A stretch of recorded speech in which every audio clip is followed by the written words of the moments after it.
Okay. It's showtime. Almost like a real thing. I just got that started. I forgot the password for it. You could have watched that live on Instagram. That's at Dirt Bike Test on Instagram. Welcome to Tech Talk Taco Tuesday. This is the show where we talk about motorcycle and motorcycle related products. And as you know, just trying to get a copyright violation going here.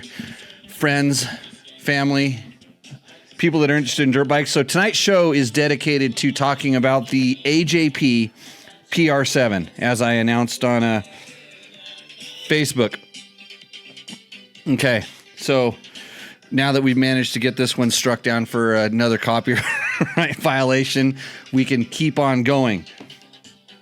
So if you are just joining in, I'm going to go through, actually, I'm going to put up, I think the best way to start this is I'm going to put up the video. I'll just go ahead and play it here and we'll watch it together. And that way I don't have to repeat myself multiple times like I often do. Or do I do that? Don't really know. So anyhow, this is the show where we talk about tonight, AJP PR7. Let's go ahead and watch this video. Here we go.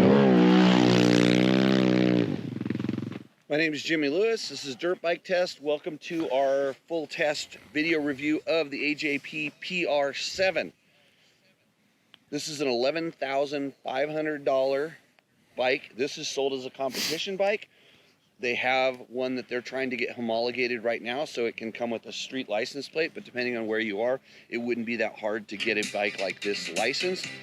We tested it as a lightweight adventure dual sport bike and also as a sporty kind of four-stroke, what want to call it, trail riding. We did do some trails on this, but just sort of, we'll call it fun bike.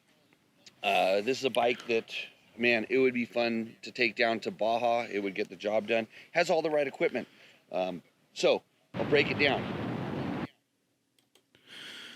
Okay, so this is where I will break it down.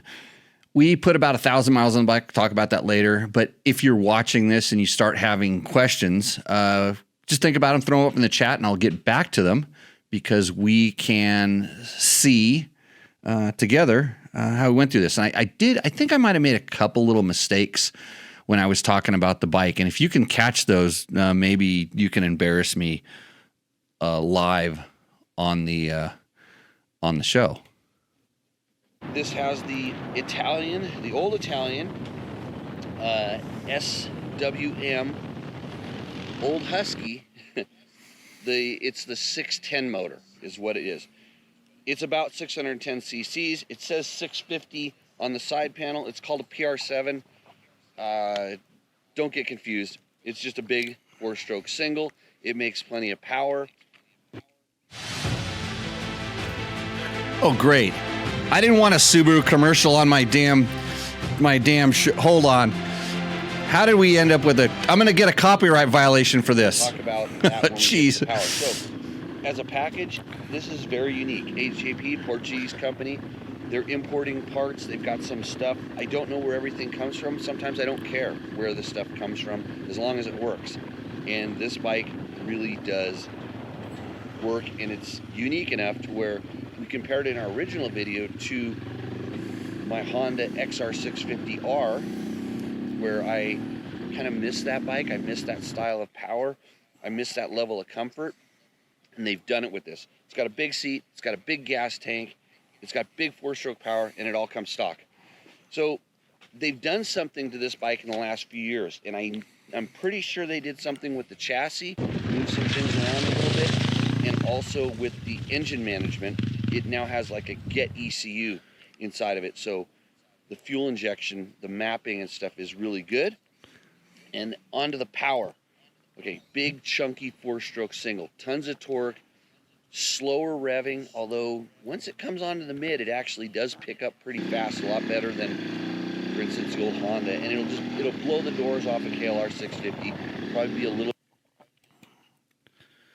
So if you're wondering why we are having a video watching session here, it's so that we can talk about this. I know I threw up the thing to let you know that we're talking about this. I'm going to go over the questions when we get done, but you keep enjoying this A little bit this behind nice the video. KTM Husky 701 style bike, but I don't think you're going to be complaining about power until you're wide open and really trying to pull something steep like a sand dune, which we did.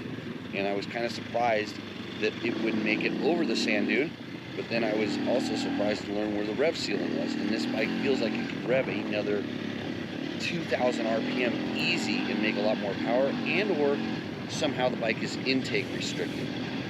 And it's just what it feels like. It doesn't feel like it's exhaust restricted. It has a really nice Dorma race exhaust, a little bit on the loud side, but not too bad, and kind of straight through. Overall, really good, chunky 4-stroke power. It's what you expect. It's why you would buy a 4-stroke single. So stoked on the power. A couple things that are a little bit weird with it. Not weird. Yeah, weird. Shifting and clutching. So the clutch kind of has a vague or disconnected feel. It's a hydraulic clutch from the engine. I don't know why that is, because the Magura components are actually really good, and we bled it and tried to do a couple different things, but the adjustment seemed like it was always around, and the engagement point wasn't that precise or solid. But we're picky about this stuff. Also the shifting. So the shifting has a throw, and a lot of it has to do with the length of the shifter and the position of the foot peg and things like that. We were looking for a slightly shorter shifter to try to rectify that. Was not able to do that in the course of this test, but it wasn't enough to where it wasn't stopping us from riding the bike. So engine, really, really good. Throttle responses, really good. The mapping is insane. They did a good job with that part of it. Onto the suspension. It has SAC suspension front and rear. Really impressive. Again, just because it's a name you're not familiar with, don't let that scare you away.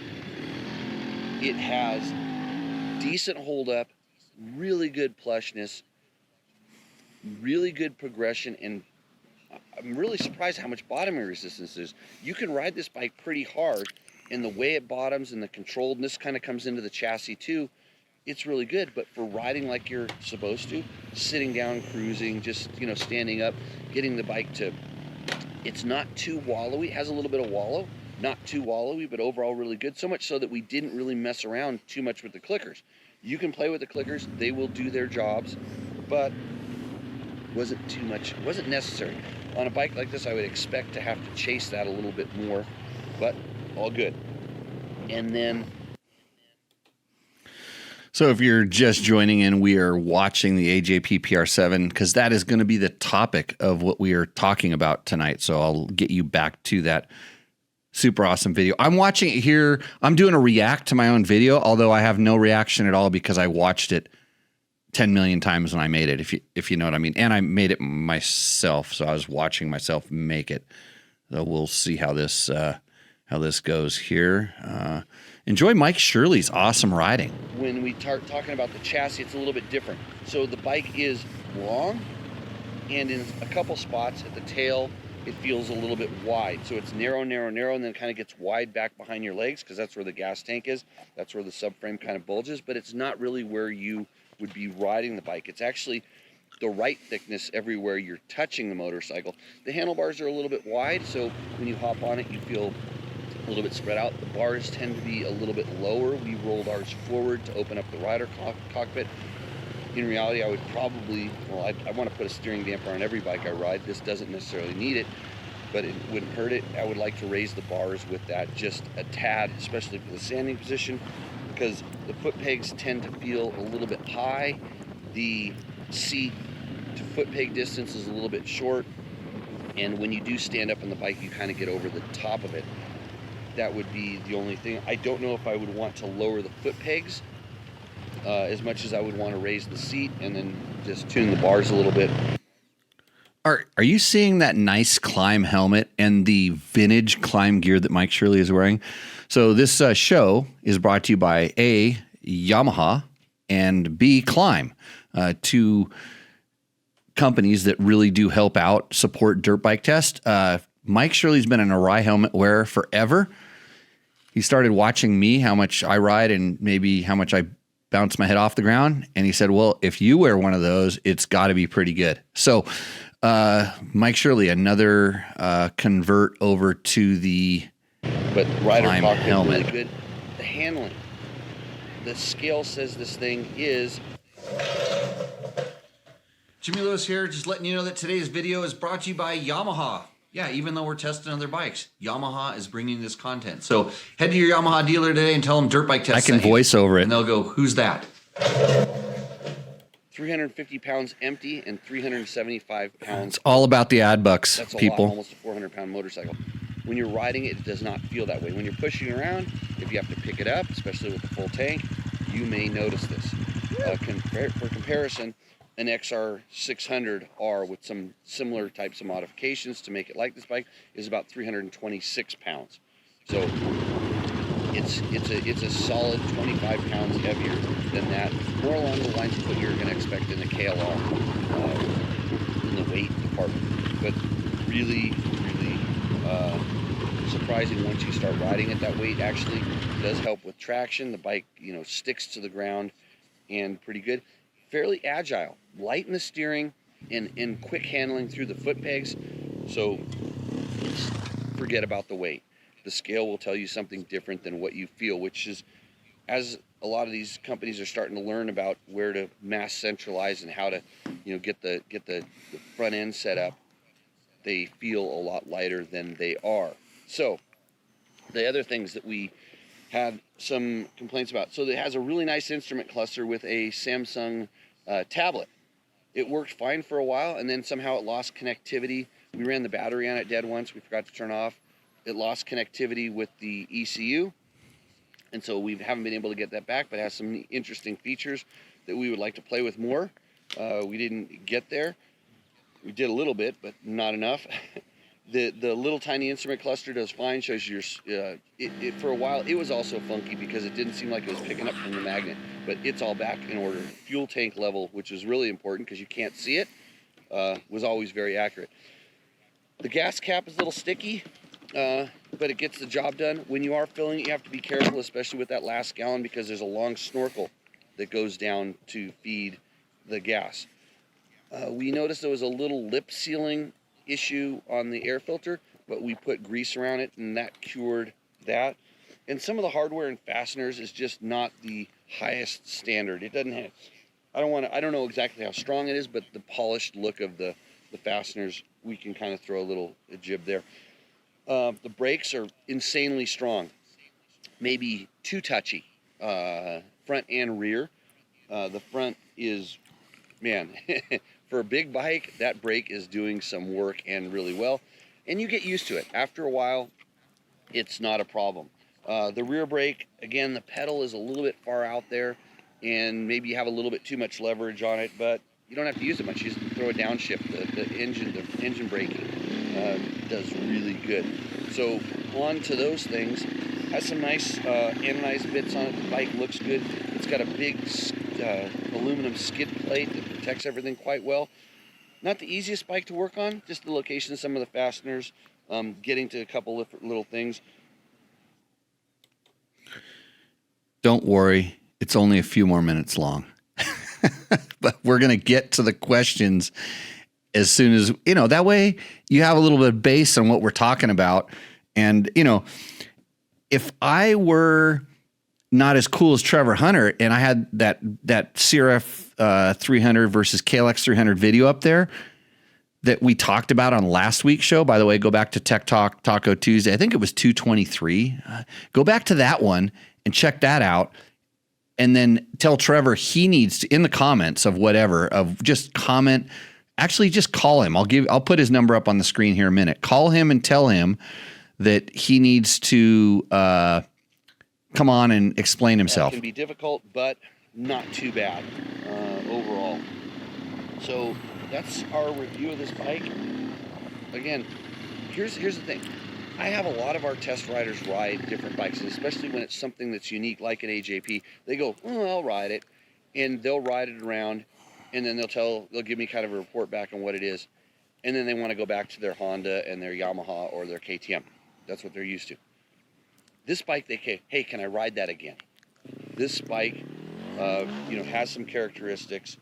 It's kind of a unique thing. I think it's fitting right in there between the KLR 650 and the KTM package, with some features that those bikes don't have, and tying them together nicely into a really solid, lightweight adventure / dual sport / just fun dirt bike. The Michelin tires, frankly, really impressed with the stock tires that came on it. They're really good and wearing quite well, like over 1,000 miles on this thing. The headlight, not bad. And we got a lot of comments on the looks. People really liked the way that this bike looked. So there you have it. That's our review. Like, share, do all the stuff that you're supposed to do. Ask.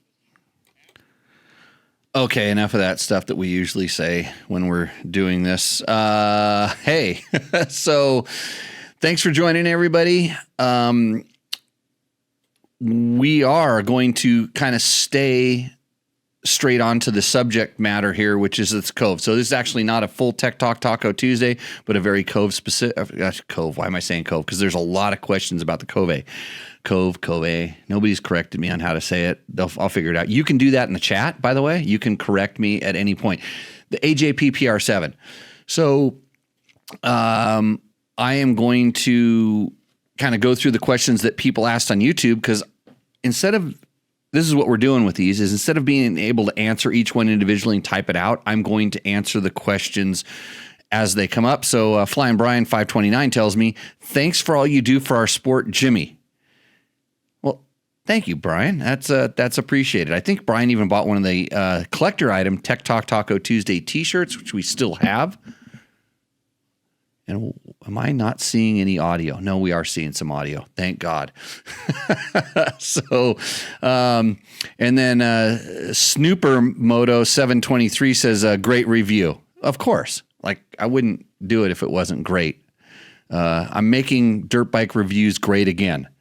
Hopefully I don't get shot for saying that or for doing them. So, Pinky Werewolf says, the AJP seems to be catching traction in the EU and Australia. I think they'd be a great bike in the US. Thanks for the excellent look at the bike, Jimmy. And then there's more. Oh, wow. Not that we put enough sponsors in this. Yamaha Smart Movement sponsoring dirt bike tests. Here's why. Jimmy and his crew aren't just dialed in as racers, though they excel in that aspect. I don't know what he's talking about. Jimmy understands what the buying, riding public are looking for in a bike, and then test and ride the bike in an all-around manner, and finally do a great job of relaying that information to us. By the way, I love my 24 T7. Oh, I wish I had a 24. But mine's pretty close to it. It's so damn good to be on Team Blue again. Now give us something to replace my Husky 501, please.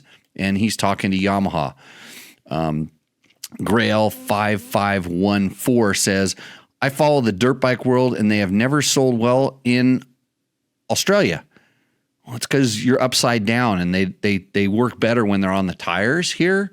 I don't know if you understand this, but we ride on our tires, and in Australia, like, everything's upside down, and using the handlebars and the fairing cover and the back fender to ride doesn't work out. So, yeah, he says there's no AGPs for sale on leading line market, and there are no dealers in Australia's biggest city where I live. The only dealer in the States near 6 hours drive from Sydney. They're excellent bikes, probably better option than a KTM 690, but with no dealer support, you can't expect sales.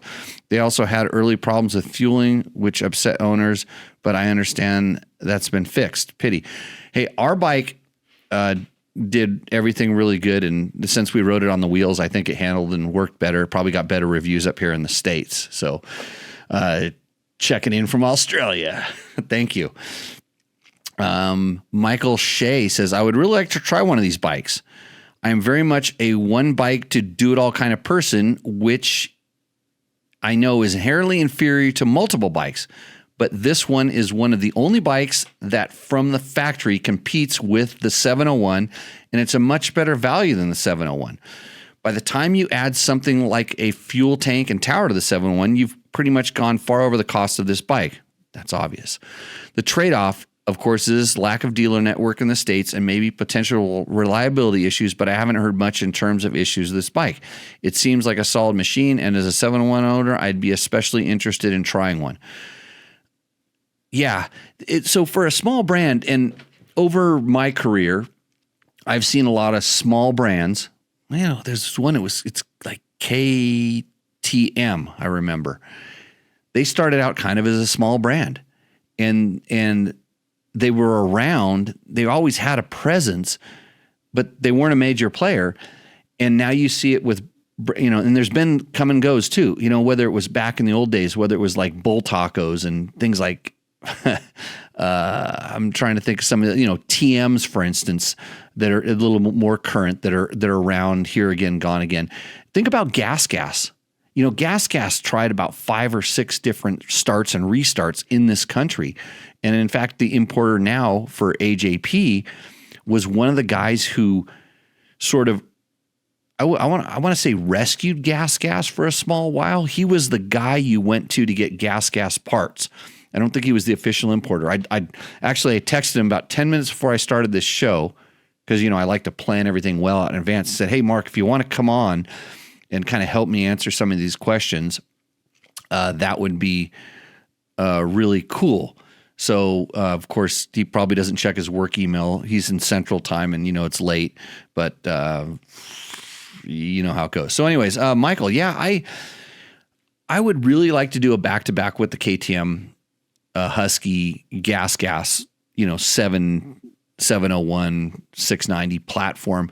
It's been a while, and I'm on record on Old Tech Talks and everything for kind of being a hater of that bike, for the same reasons I absolutely hate the XR400. And if you go back in my history, you'll understand what I just said.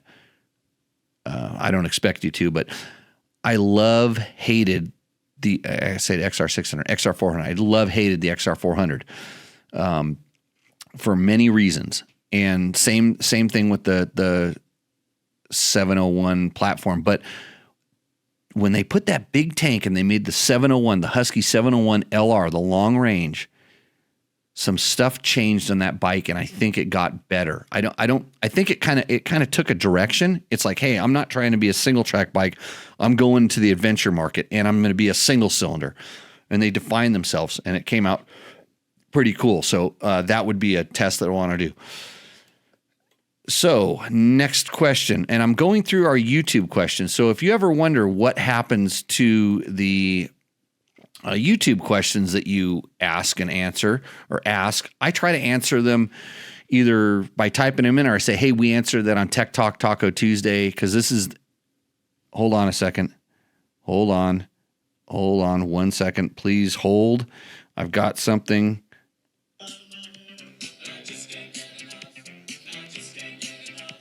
It's largely because,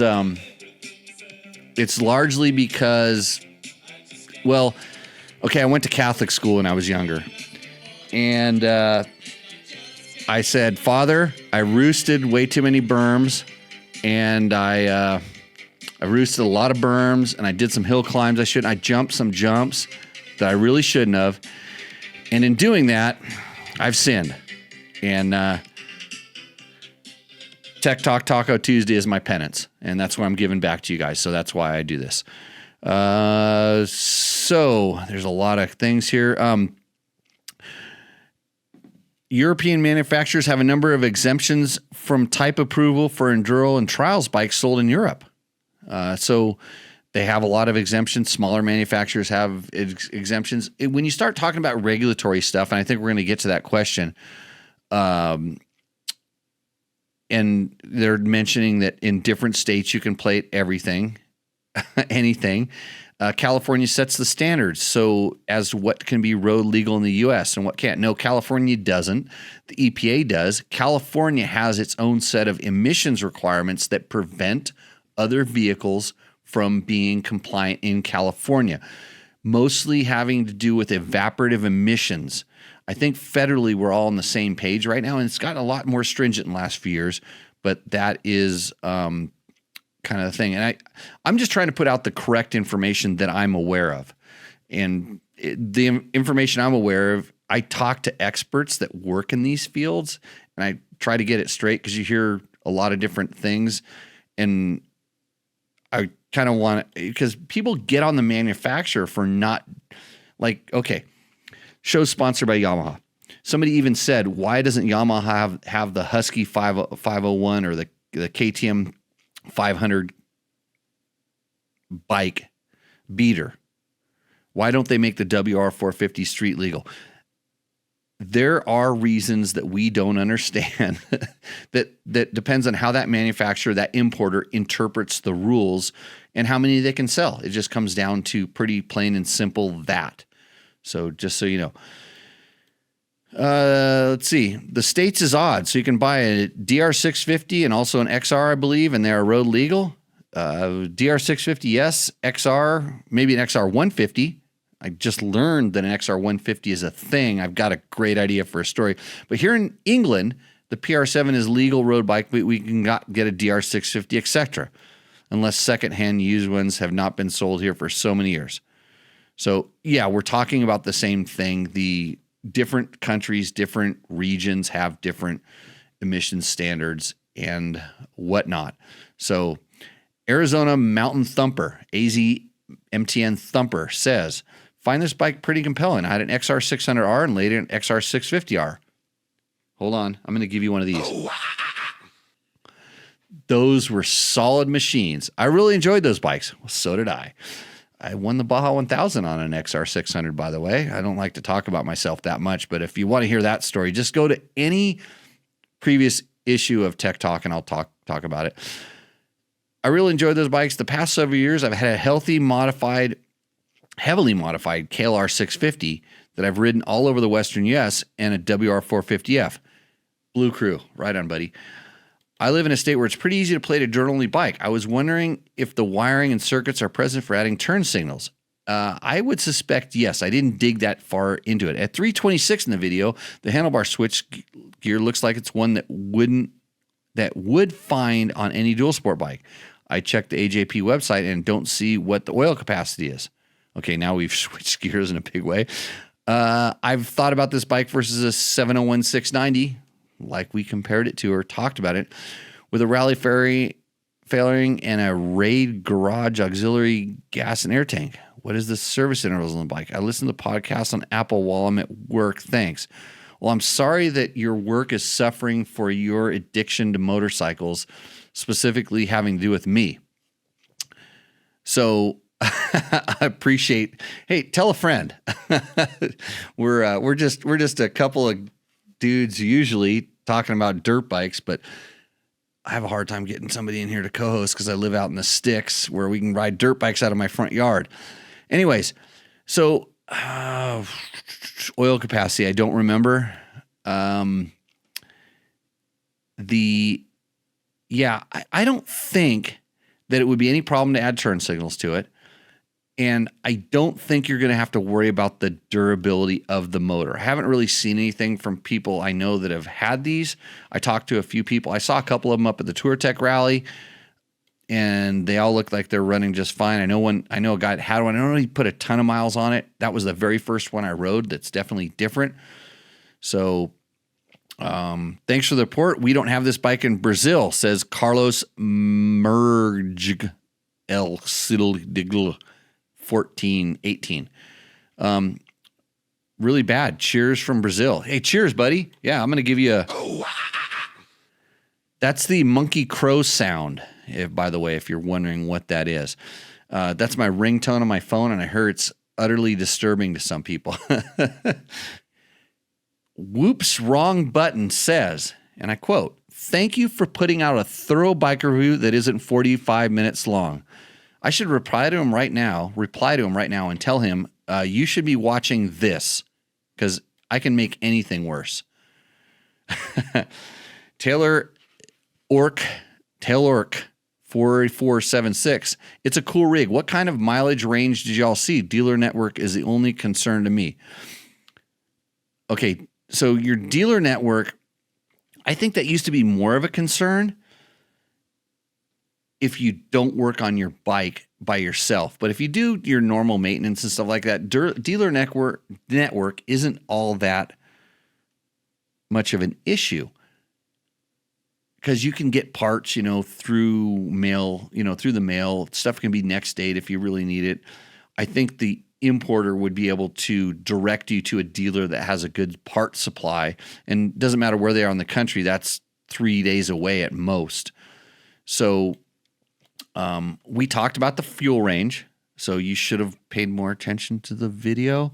Hold on. Do you want me to play it again? Just so you can, no, I won't. We got, what was it? Well, see, here's my issue. Hold on. Let me, tonight's podcast was brought to you by Ragosa. This is a fine tequila, and I'm at the bottom of this bottle. So the next time one of you fine listeners is down in Mexico, please send me a bottle of Ragosa. I prefer the Reposado, by the way. You can get the small bottle because I don't drink it that much. So cheers. But the cool thing, this is the cool thing about YouTube, is some users kind of jumped in and they said, I got 300 kilometers and the fuel light comes on, so 186 miles. That's not taking it easy either. You want to crack the throttle on this bike? Yes, you do. Great low-end grunt as well. So I did not get 186 miles. I think I said it in the video, and this is the problem, is I'm on to testing something else, and I don't remember the exact numbers. And Taylor C4 says they applied. I got 300 kilometers and the fuel light came on, so 106 miles. That's not taking it easy. Wait. That's plenty of range. How do you do it on the freeway slab runs? I can honestly say I never rode this bike on a freeway. Rode it on a highway, but not a freeway. And it cruises, I want to say it cruises at 70. Like if you just settle it into what feels like a volumetrically efficient speed. So there we go. Hey, all you people in the chat, by the way, I am going to get to your questions after I specifically get to these questions. I thought it was going to be a short show, but there's a number here someplace where it talks about, only 32 minutes. We're not too bad. So thanks to everybody for joining in and watching this. I'm working my way up the questions on our AJP PR7 video. Here we go with Bill Scott 1601 asks, I bought one in May of this year. It's a great bike, suspension, brakes, seat, and fuel capacity. I've ridden 2-track and street with mine. It is what the T7 should have been. Whoa. Hold on. Let me do that one more time. Whoa. This podcast and a lot of the content on Dirt Bike Test is brought to you by Yamaha. So please enjoy these videos. See, I put the Yamaha logo right up there on the screen so you could know that Yamaha supports this channel, just like that little crack ad that I put inside the side of the video.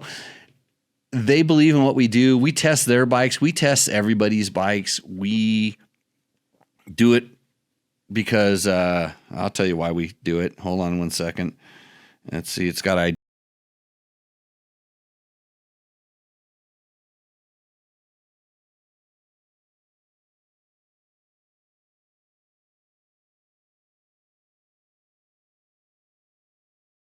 get enough.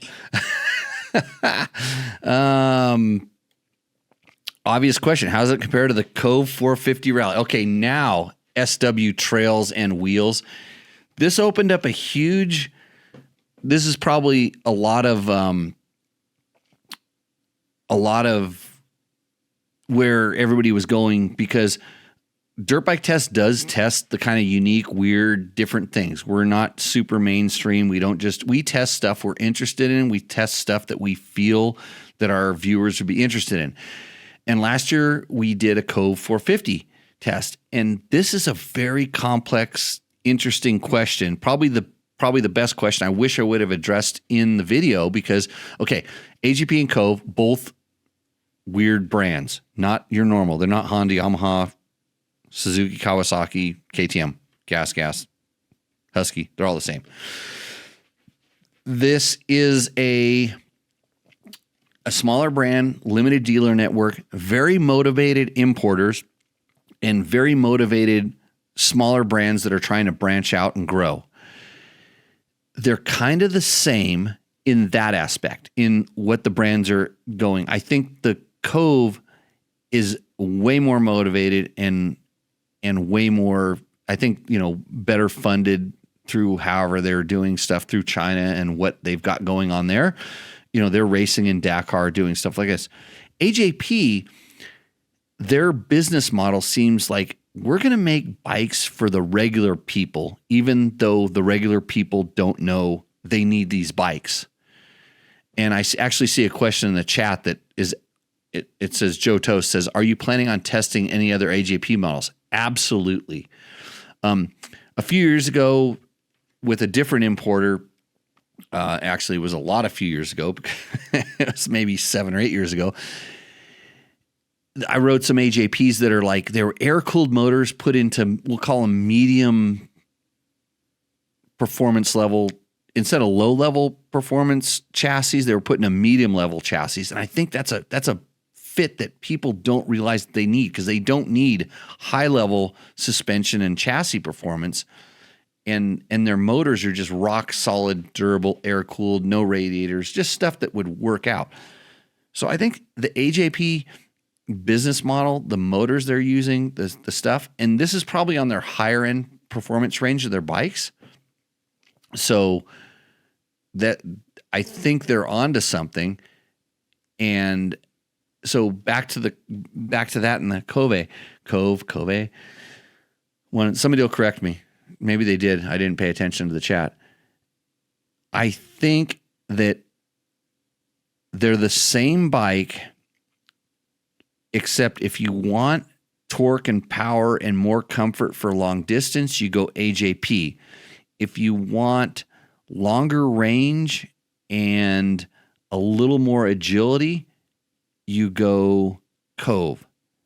And I don't think either one is better on like tighter single track trails.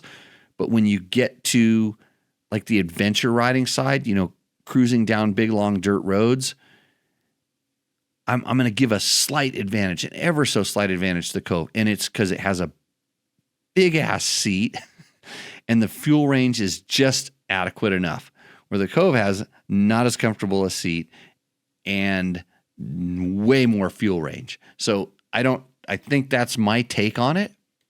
So hopefully that, and yeah, Trails, it was an obvious question and I'm sorry that I forgot. T Chussel 1 says, if you had to choose between Cove 450 Rally and AJP PR7, which one would you go for and why? Personally, I'm torn between those two, or build up I would not build up a 69701. Cost is the number one factor on that. And just like I said, I would have to decide how important is range versus comfort performance, because the suspension performance, very similar. Comfort, AJP, range, Cove, power, AJP, lightweight if you get into problems, Cove. Yeah. So, and we have a reply to this from the many videos I've watched. Says Imagery 692 says, the PR7 seems to perform more like a dual sport, where the Cove has more characteristics of a full-fledged race bike. Okay, I'll agree with that. Just the impressions I've gotten from watching videos for about a year. Well, I rode both the bikes, so that's why I like to comment on this, and this is why I do this. Hold on a second. Wait a minute. There's a reason why I do this. Yeah, we're getting there. Okay, so yeah, I would reply to that, but I just did. Okay, Francisco Ferrara says, Sachs Suspension is a very well-known brand in the car industry, and the suspensions usually are very good. For example, Lamborghini Urus, Audi RS Q7, and many more in Group VAG have sack suspension from fabric. You learn something new every day by listening to the comments, but I'm just reading them. And motorcycles too. If you had any of the Italian Huskies, I had piles of sacks and they worked just fine. And Motorsports, who is a friend of mine, he knows, and he's kind of like, he was involved with the industry, but he kind of orbits outside of the industry, and he's ridden a lot of these bikes, and I have too. And the difference between dirt bike tests and most media is we test bikes. We don't just get them, ride them for 10 minutes, take a couple pictures and say, suspension sucked. We'll actually, if we complain about it, this is the rule here. If you want to be a dirt bike test rider, and somebody just sent me some emails. I need to get back to them maybe after this show if I remember. We don't complain about stuff. If you complain about it, you have to try to fix it. You have to tell me or Trevor or whoever. If you complain, the question is, how can you fix it? And then you better go down that path. And that's why we test the weird bikes, because we want to find out how good they are. So, and Motorsports says, nice review. Jimmy, was good catching up with you. Ate the Tour Tech Rally. That's right. I ate the Tour Tech Rally. As you know, I have a SWM. Did I say SMW in the video? I don't really know. And I really like that motor. This is a good motor, by the way. I just uncorked it and very impressed with the spread of power. Mine has the old Husky TE 630 style big flat air filter, and it looks about 3 times the size of the AJP, the one you showed. That might be the issue with the top end you were seeing. I remember Lendon owns Seat Concepts, and he had an early version of one of these. Lendon opened up his for more power. Really cool bikes. Hope they get a plate soon so more can really enjoy them. And that's Kelly Anson. I think partially it's the intake restriction, but I think it's more the RPM limitation. I talked to somebody that knew a little bit more about the ECU mapping, and that it has a rev limiter put into it. And this is probably for some other emissions or sound standard or something like that. This thing just makes power, and it kind of starts flattening out. And I thought that was the air intake restriction, but also it ran into rev cut soon after. So maybe they actually tuned the rev cut to come in junction with air restriction, but I wouldn't know unless I played more with it. Kaz Krenzer says, where can you buy one in the U.S.? You can go to your local AJP dealer. Google it. So there is an importer. If you Google it in the U.S., I guarantee you there's a few AJP dealers that are rampant, feverish enthusiasts about this brand and this bike, and they would be a great person to go to, a great dealership to go to find. But probably not that hard to buy one. Maybe not the easiest, but not that hard. If you find a good AJP dealer, you will be rewarded, because generally those guys are really passionate about that. Brandon Hellman, 4381 says, Jimmy, love your classes and worth every penny. Oh, well, thank you. Yeah, Jimmy Lewis Off-Road Riding School. There we go. I turned it the right way, but it's all backwards to me. We are going to hopefully get insurance and be able to continue on doing schools next year. But if you've paid for insurance lately, welcome to my hell. This show is brought to you by JimmyLewisOffroad.com. Check us on the internets and the websites and stuff like that. So user something 4 days ago says, this bike is a really good adventure touring bike and loads of fun. I removed the windshield and found that the comfort improved. Wow, you're weird. Most people add tall windshields, by the way. The only wind buffeting that others seem to have noticed was reduced considerably, and the tablet seems to block some of the wind all by itself. I think you're tall, because I actually thought the wind protection was pretty good. I stiffened up the fork all the way with the clickers and never had to touch the shock. It's a good mix of on-road comfort with enough stiffness for the average guy to ride pretty hard, at least for a 200-pound average rider like me. 200 pounds, I'm told that you're not average, you're fat. Is what they told me that. But on the kinds of roads and trails you want to be on with this kind of bike, but if you ride like Paul Torres, he rides a Tenere, a T7, by the way. It's a Yamaha product. Very nice. Then, yeah, you're going to find the limits of the suspension. I think the limits of the suspension in this bike are on par, if not maybe a tad better than a stock T7. They really are not bad. Let them break in. They start moving. They're really good.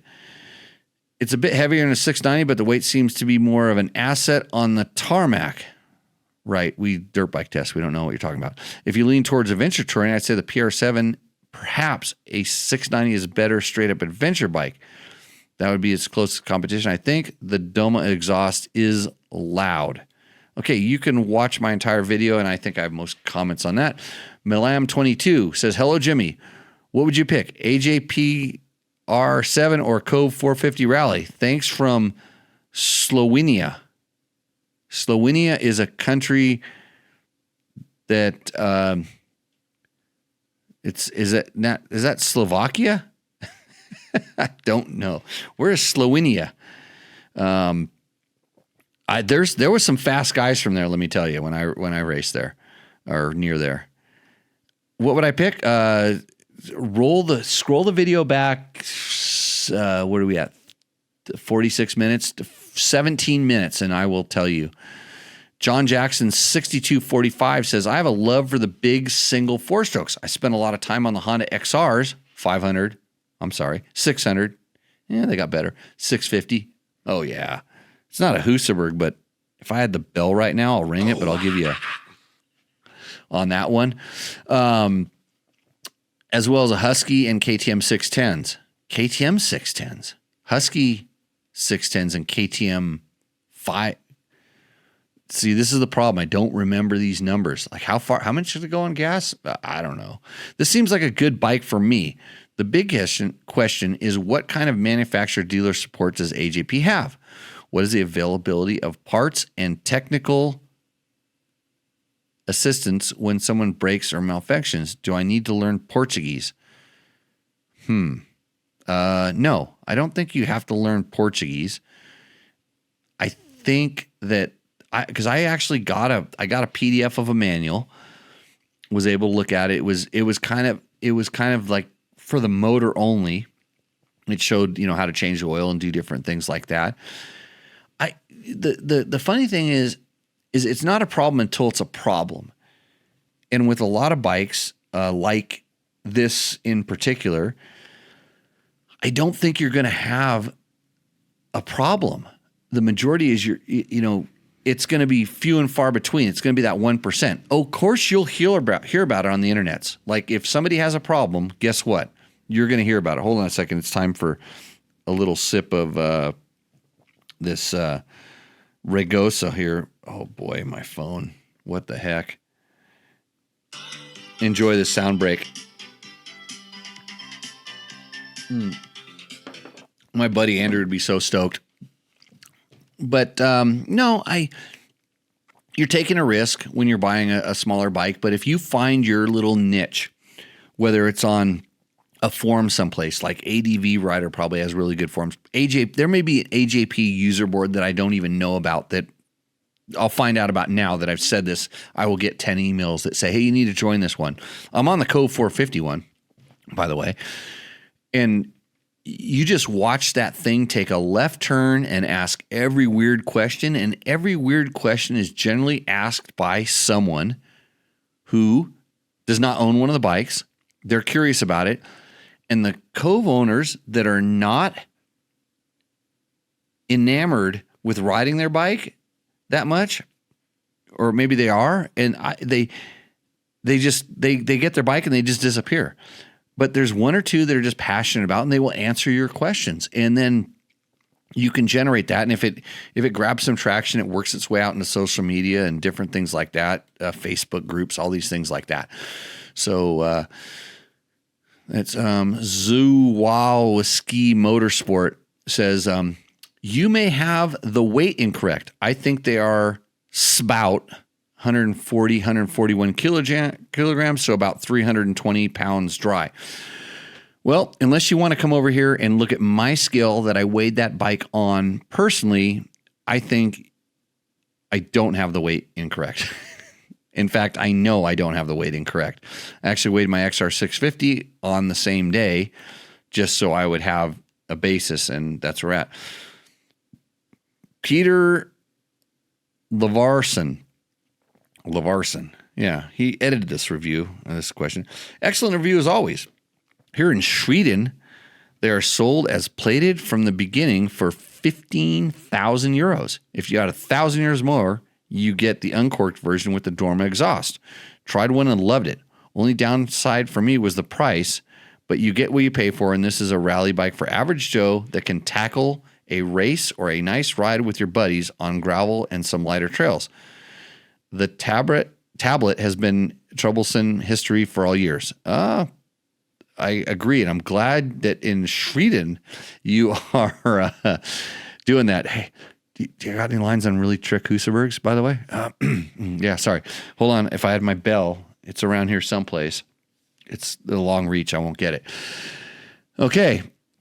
Hi, mate. Terrific view. Plenty of info, but not too much. As a dual sport bike, are you a dual sport bike, Billy Bush 7189? Okay.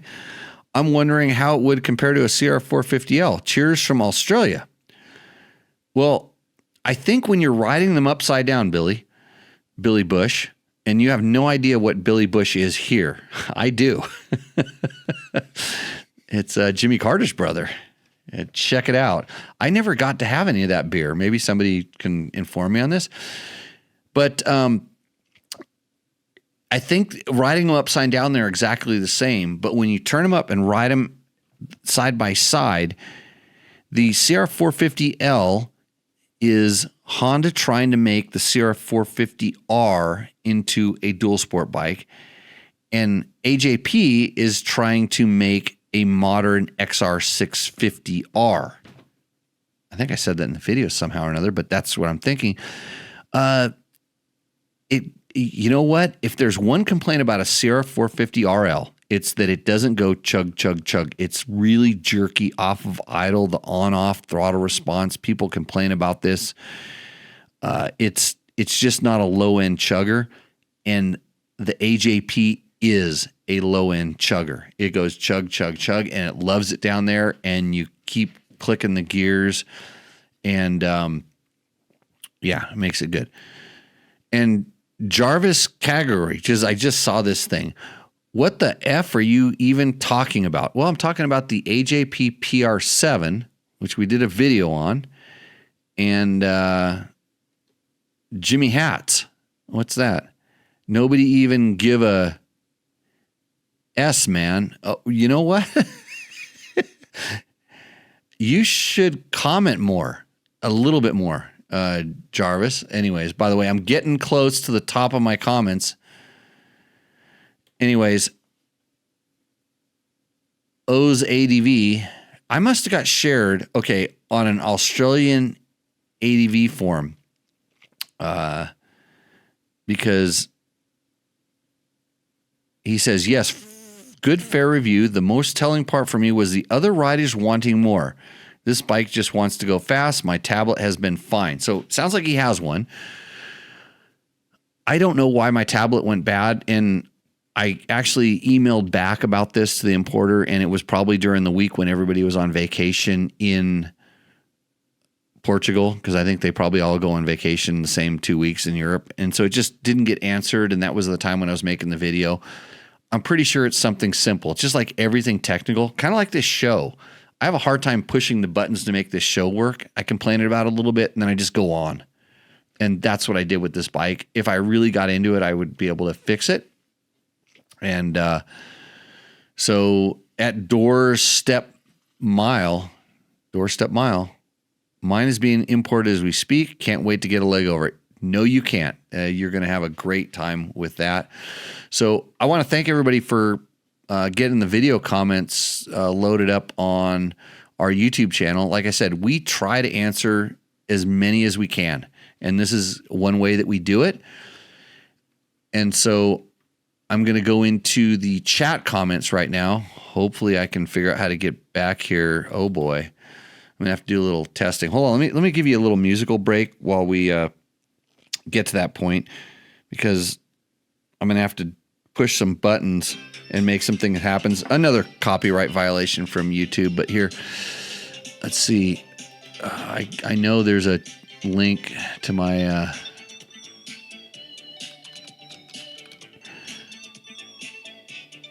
live chat. Here we go. Oh boy. It's the wrong website. I'm trying to find so I can scroll back in, but we can't.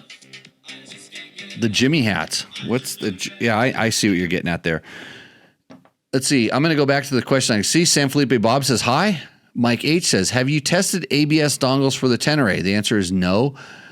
LKS makes one that allows a 2023 and older to act like a 2024 model's ABS. I have not ridden the 24, to be honest with you. Scott Hoffman went and rode that, and I pretty much just disable my ABS. Have you tested the ABS dongles such as, oh wait, he's got asked the question twice. Let's see, the setting is saved when shutting off and restarting the bike. That's a good thing. We complained about that. Slovenia is next to Italy. Thanks, Ron. Melania's home country. So, and Victor says, what's up? I wish I could find my my thing here to get, let's see, I'm trying really hard to fix my show so I could get, I found it. I think we're good. I can scroll on the chats because I don't want to ignore your questions, especially if you've been on the show for a little while. Nope, that's not the one. I need to go to this one here. Believe me, it's harder than you think.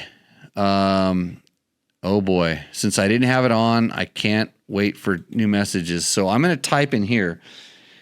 I'll type it out loud. If you had a question, see, I type almost as fast as my brain works. Please. P-L-E-A-N. Please repost so I can see. I'll send that out so the world sees that.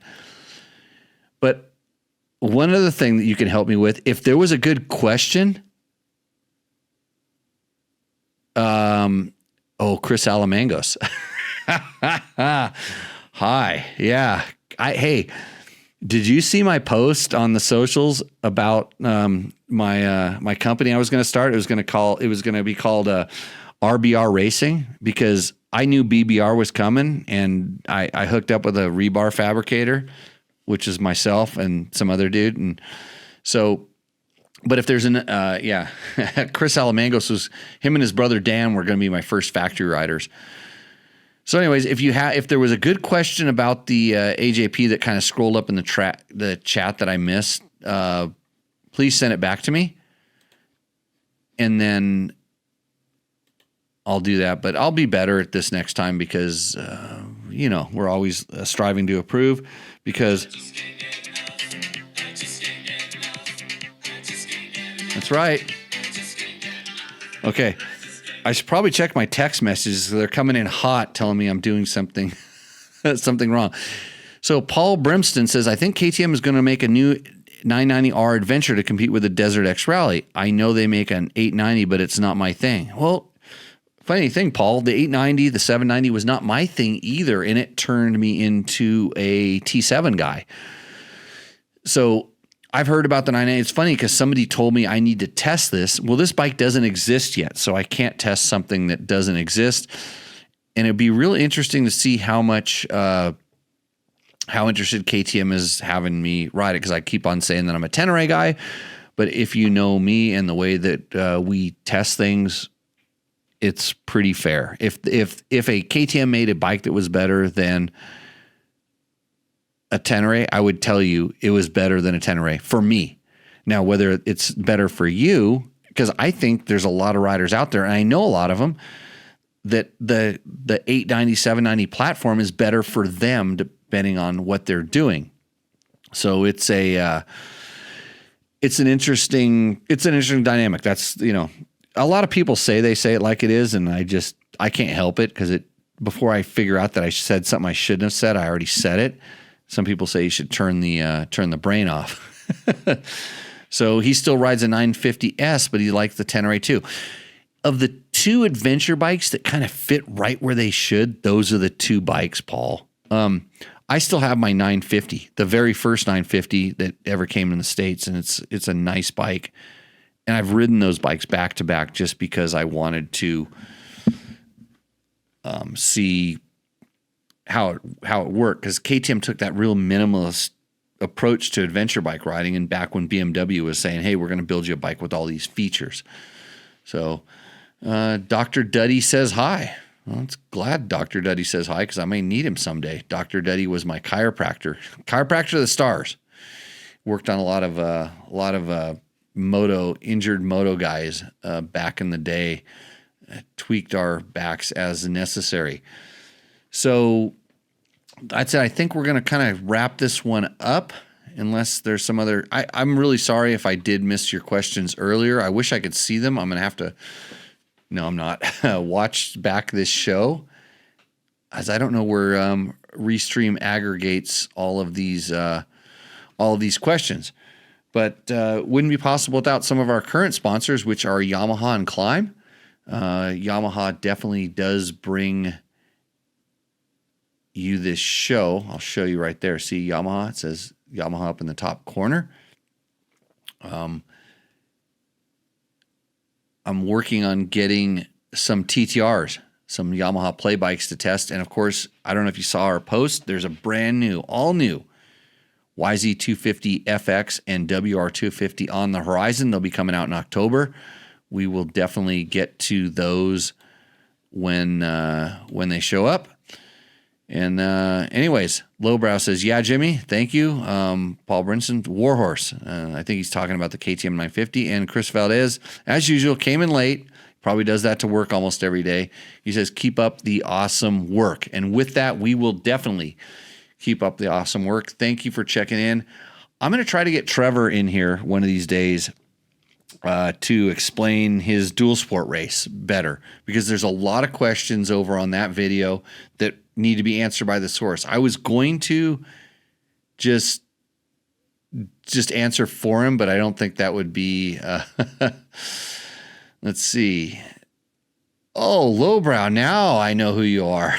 Heard you're going to be showing off a cool guy beer keg and a can on Rooster Endo. Well, when we get this show a little bit organized, we'll definitely do that. And I usually say one thing on this show, but I'm going to sign off tonight with something different. Yeah, guy. We'll see you out in the trail. If you liked what you saw in this video, come check us out over at dirtbiketest.com on the webs.